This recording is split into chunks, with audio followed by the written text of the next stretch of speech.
Hello, people, just getting things ready so I can talk to you today. So, it's not easy for me to get in front of the camera, especially when the camera has a lot of light in it, but I'm going to give it a shot. So, here I am. I wanted to talk to you today. I explained, I'm going to take my glasses off because it's bugging me. I explained I'm an herbalist, and I have been for close to 20 years. I worked at a place called Wise Away Herbals in Massachusetts. I'm from New England, in the northeast of the United States. This is a love of mine. I grew up on my grandparents' farm. My grandmother, my maternal grandmother, and we made terrariums, and it's something I just fell in love with the plants, and it was something I pursued when I got older and I had the chance. So what I wanted to talk to you about is not only am I, well, let me start this way. There's an epidemic going on that some people are aware of and some people are not aware of it. It's called Lyme disease. It's a Borrelia bacteria, a spiraling bacteria that has been around for ages. But there are some who believe, and I'm one of those.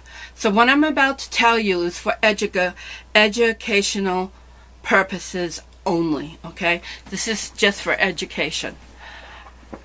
This bacteria has been around for ages.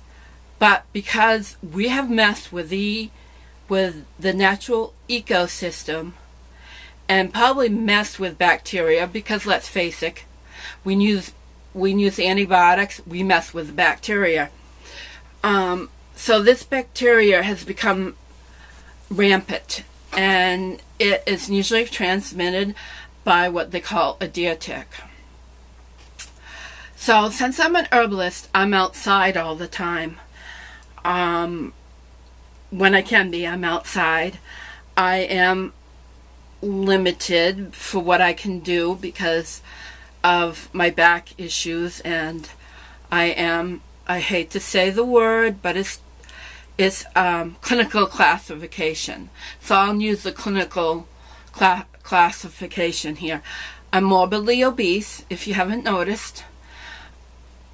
It's something I've been struggling with for years, but it doesn't take away from the human being, obviously, that I am. So, back to the Borrelia bacteria, which is commonly known as Lyme disease. It is an epidemic. Many people don't even realize they have it. It is carried by a deer tick. Most people don't realize they've been bitten by a tick. They have no symptoms that they've been bitten by a tick until they get sick, and then they don't know what's wrong with them. So earlier this year, in May, I was out doing what I love and out and playing and stuff, and I come in and I look just under my bra right here. There's a deer tick, and it is stuck in my skin. And I'm like, oh crap. Because I knew it wasn't a wood tick. I knew right away what it was. So I took it out. I put clay on it right away, which is the best thing to do. If you don't have anything like that, get something like that that will draw it out right away. And a couple of days later, I noticed a rash developing. And the rash got bigger and bigger, and I'm like, oh shit. That's a sign of Lyme disease. So I'm like, oh, I got to do something. Being an herbalist, number one, I'm going to be proactive about this. I've known about Lyme disease. I know how people can suffer horribly with this. It attacks the immune system. It's an autoimmune disease. And I will get into that too. But anyway, I'm like, oh shit. So I'm one of those who has a hard time taking antibiotics. I get deathly ill. In fact, being almost deathly ill with the antibiotics is what, in a way, led me back to the plants, because I'm like, there's got to be a better way. This is making me so ill. So I'm like, there's got to be a better way. So I did go to the doctor, and we discussed my allergies with antibiotics. And I'm like, I can't really afford to be sick. Really sick. So we decided that we would do a week of antibiotics, and me being an herbalist, I will follow up. While I'm on the antibiotic, I'm going to do my research and to find out what the best way herbally is to approach it, because I knew there was herbal ways before then. So as soon as I got off the antibiotics, I was on an herbal protocol right away. I recommend, if you're really good and you understand Latin, if you can understand anything medical, I recommend Healing Lyme by Stephen Buchner. It's a very hard book to read, but there's some good stuff that you can get out of it. So I've been on this herbal protocol since May. It's basically Japanese knotweed. And there's some other herbs in it. But what I recommend also is Invasive Plant Medicine by Timothy Lee Scott. And if you're interested in herbal protocols, I would look up Timothy Lee Scott and Dragon Botanicals. Okay, and this is a great book to read. He talks about the Japanese knotweed is in here, and it explains everything. And it explains, and not only this is a great book to read just about our ecosystem.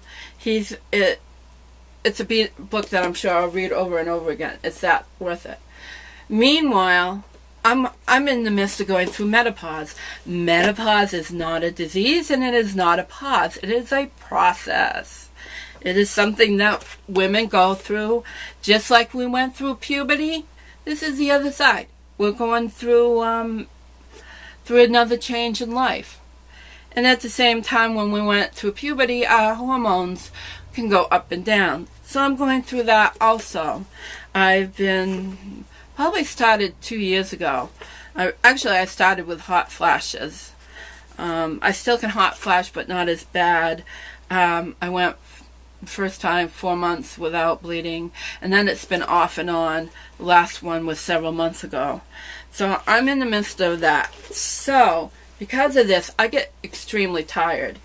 There are days I am so tired that I may get up in the morning and I have to go back in bed at noontime and have a nap. After that, I'm fine.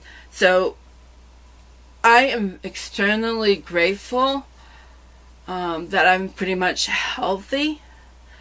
I just get tired very easily, and that's something I can live with. It's not great, but I know a lot of others are suffering with the Lyme disease. I needed something to drink. Nettles. Nettle tea. Great for women going through the wise woman years. Now, did I just show you the book? This is a good book if you're going through menopause. There's probably a new. The Menopausal Years, The Wise Woman Way. It has everything you need to know about menopause and more. And yes, she even talks about hormone replacement and all that stuff. I wouldn't go there.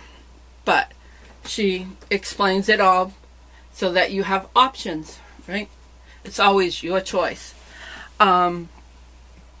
So what I noticed when I started reading all the symptoms of Lyme disease, right? I'm looking back over my life. This is my life for the past 10 years. Like I said, not everybody knows they get bit by the tick. Not everybody has a rash. I could have got bit by the tick, never had a rash, never even thought that anything was wrong. So I'm looking at all the symptoms. My belief is it is so invasive, it is so epidemic that I'm sure I've had Lyme disease. This was not my first go around with Lyme disease. I truly believe that I've had it for about 10 years. This was just the first time that I knew that I was bit by a tick with Lyme disease. And the best thing to do too is, if you do get a tick on you and you get bit, save that tick. They can test it.